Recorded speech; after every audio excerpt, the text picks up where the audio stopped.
पंचनामे केलेले आहेत आणि पुढच्या गोष्टी आपण करत आहोत. काल बारामती शहरात देखील अनेक ठिकाणी झाडं उन्मळून पडली. काल तुम्ही सूचना देखील दिल्या. उन्हात काय नक्की गरजेचं आहे? कारण आता मोठ्या मी इथून बारामतीला जाईन साधारणतः, कारण मला कालच्या सूचनेनुसार तुम्ही सांगितलं होतं की साधारणतः शहरामधले बऱ्यापैकी मोठी झाडं, जवळजवळ 400-500 झाडं मुळासकट म्हणजे पडलेली आहेत.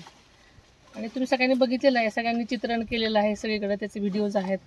आणि फक्त काही वेळापुरतं हे वारं आलं होतं, पण सगळीकडे प्रचंड नुकसान झालेलं आहे.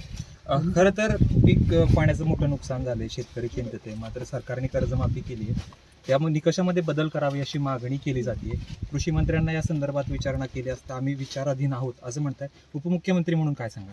साधारण आत्ताच ही घटना घडलेली आहे आणि इतकं नुकसान झालेलं आहे त्याच्यामुळे, आणि अल निनोचा धोका हा माहिती होताच, असं काहीतरी अजून घडणार आहे असं. त्याच्यामुळे याच्यावरती विचार करत आहे सरकार, आणि विचार जेव्हा होईल तर त्याच्यामध्ये नक्कीच सकारात्मक शेतकऱ्यांच्या दृष्टीने होणार आहे एवढं मला वाटतं. दुसरी गोष्ट अशी आहे की एकंदरीत राज्यसभा तुम्ही राजीनामा दिल्यानंतर राज्यसभेची जागा रिक्त झालेली आहे, त्याच्यावरती भुजबळांचं नाव चर्चेत येते. खरंच हे बातमी, यामध्ये किती तथ्य आहे? प्रत्येक पक्षाला सगळ्यांचे विचार घेऊन एखादा उमेदवार ठरवण्याची म्हणजे त्यांचा तो एक भाग असतो, आणि तसं चाललेलं आहे आमच्याकडे. त्याच्यामुळे उमेदवारांची चर्चा होत असताना अशी अनेक नावं बाहेर पडतात नेहमीसारखी, तशी पडत असतील. पण आता आपण बघूया काय, म्हणजे संध्याकाळपर्यंत किंवा उद्यापर्यंत तुम्हाला नाव कळेल. भुजबळांचं नाव असण्याची शक्यता वाटते? सांगता येत नाही, सगळ्याच गोष्टी आपण सगळ्यांचा सारासार विचार करत असतो. जे उमेदवारांच्या ज्यांची इच्छा आहे त्यांचा सगळ्यांचाच विचार प्रत्येक पक्ष करत असतो, तसं करते. आणखी या ठिकाणी किती ठिकाणी पाहणी करतात? कराटीमध्ये आता मी आलेले कराटीमध्ये तर काही दिवसापूर्वीच वीज पडलेल्या एका महिलानंतर तिचा मृत्यू झालेला असल्यामुळे त्यांना मी भेट दिलेली आहे. त्यांच्या मुलांना भेटून आलेले आहे. तिथे शेळ्यांचं बरोबर 16 शेळ्या आणि त्या पण विजेमुळे गेलेल्या आहेत.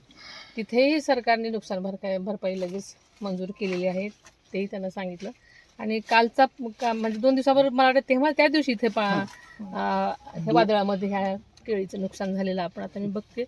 आता इथून बारामतीला जाईन, बारामतीच्या पण सगळीकडे जे ठिकाणी काय काय झालेलं आहे ते पाहीन. काटेवाडीला सुद्धा बऱ्याच शेतीचं डाळिंबाचं नुकसान झालेलं आहे, असं शेतकऱ्यांचे मला फोन आलेत. तिथे जाऊन प्रत्यक्ष बघितल्यानंतर मी तुम्हाला सांगेन काय असेल. शेतकऱ्यांना काय आश्वस्त करता सरकारच्या वतीने?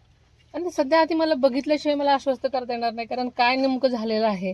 आणि कर्जमाफी झालेली आहेच आहे, पण अगोदर सगळ्यांचे पंचनामे किंवा जे त्यांच्या मागण्या असतील ते बघते मी. साधारणतः नुकसानाची हे किती आहे, म्हणजे तीव्रता किती आहे सगळ्याच दृष्टीने, पिकांचं किती आहे, किंवा शहरामध्ये आता बारामती शहरामध्ये सगळी झाडं एवढी मोठी पडलेली आहे, त्याचं काय करता येईल आता ते आधी बघणार. आणि नक्कीच त्याच्यावरती सकारात्मकच विचार करण्यात येईल. खूप खूप धन्यवाद.